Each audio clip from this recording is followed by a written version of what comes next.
Ada satu perampok di India, dia masuk ke rumah orang dan dia rampok. Satu kampung langsung keluar kejar dia. Dan dia lari-lari, putus karena hampir ketangkap. Dia lari sampai hutan, dia lihat ada pohon besar di situ. Dia tahu orang India itu sangat menghormati orang suci. Dia segera berlutut di bawah pohon seperti orang suci. Maka orang satu kampung kejar perampok. Mereka lihat, loh, ada orang suci lagi bertapa. Nah, di sana kalau lihat orang suci biasanya minta berkat. Setelah minta berkat, mereka harus kasih sesuatu buat orang suci. Maka mereka pergi ambil makanan, taruh di depannya, minta berkat. Si orang suci itu tumpang tangan berkat, dapat berkat. Sementara dia kasih berkat, dia pikir, untuk apa repot-repot jadi perampok ya? Bukankah aku sudah bisa makan kenyang dengan memanfaatkan iman orang-orang tolol ini? Nah, begitu juga ternyata orang melayani juga motivasi berbeda. Kalau dia melayani hanya untuk cari makan, maka dia tidak melakukan itu untuk kemuliaan Tuhan. Melayani sampai bengkok pun tidak dianggap baik oleh Tuhan. Salam saudara, jumpa dengan saya Heransi. Di kali ini saya ingin membuat video tentang banyak hamba Tuhan yang seperti ilustrasi yang disampaikan oleh Pendeta Esar Soru. Saya secara pribadi pernah ikut pelayanan dengan seorang pendeta yang luar biasa. Namun yang saya pahami setelah saya beranjak selesai dari studi kuliah, saya punya satu pemahaman bahwa ternyata yang saya lakukan selama ini dengan pendeta itu adalah sesuatu yang keliru dan salah. Kenapa? Karena kami melakukan kunjungan dan pelayanan itu kepada orang-orang tertentu. Bahkan kepada orang miskin jarang sekali kami kunjungan. Bahkan hampir waktu saya di sana tidak pernah melakukan pelayanan.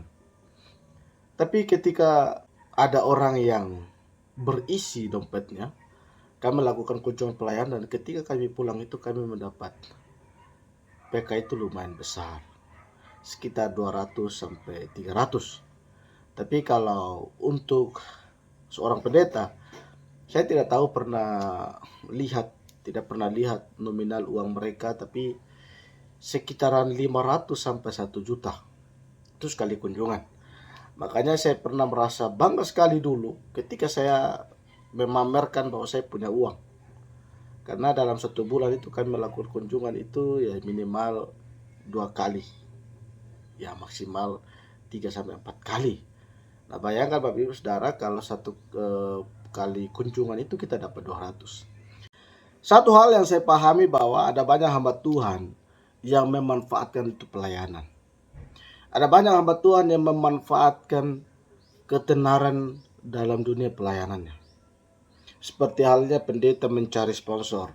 Seperti halnya pendeta atau hamba-hamba Tuhan mencari dukungan untuk sebuah yayasan, sebuah pelayanan. Tetapi justru salah mempergunakan setiap uang-uang atau bantuan. Seperti halnya yang viral akhir-akhir ini ya. Agus dibantu sekitar 1,5 sampai 1,7 miliar. Tapi dimanfaatkan oleh keluarganya. Itu hal yang salah. Tidak kepada tempatnya. Sehingga sama halnya seperti yang disampaikan oleh Pendeta Esra Soru, bahwa ketika kita melakukan pelayanan motivasinya uang, maka itu adalah pelayanan tidak berkenan kepada Tuhan. Saya bersyukur saya berada di NTT, di Sumba. Saya pelayanan gereja GKSI. Tapi kami secara pribadi, hamba-hamba Tuhan di GKSI itu, kami tidak ada gaji, tidak ada uang. Tapi semua hamba-hamba Tuhan di GKSI itu rela berkorban, rela memberi, bahkan berusaha untuk pelayanan, padahal tidak ada uang. Satu hal yang saya pelajari, bahwa ketika kita melayani Tuhan, Tuhan pasti memelihara. Tuhan berkata, burung di udara saja Tuhan pelihara, apalagi anak-anak dia.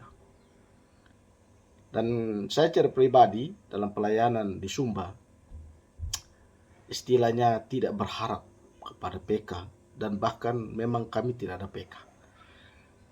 Tapi kami justru hamba-hamba Tuhan itu berusaha memberi, berkorban. Untuk apa? Pelayanan, untuk gereja, untuk jemaat. Itu satu hal yang saya syukuri dalam hidup saya kepada panggilan saya. Saudara dikasih oleh Tuhan, renungan singkat yang dibagikan oleh Pendeta Esar Soru biarlah menjadi kekuatan bagi kita. Aplikasi bahwa apa? Bahwa dalam pelayanan kita benar-benar memuliakan Tuhan, bukan untuk kepentingan pribadi. Apalagi memanfaatkan orang-orang yang punya uang, atau memanfaatkan gereja kita pelayanan demi uang. Itu adalah pemahaman yang keliru, maka tidak akan memuliakan nama Tuhan. Sekian, shalom, salam sejahtera bagi kita semua.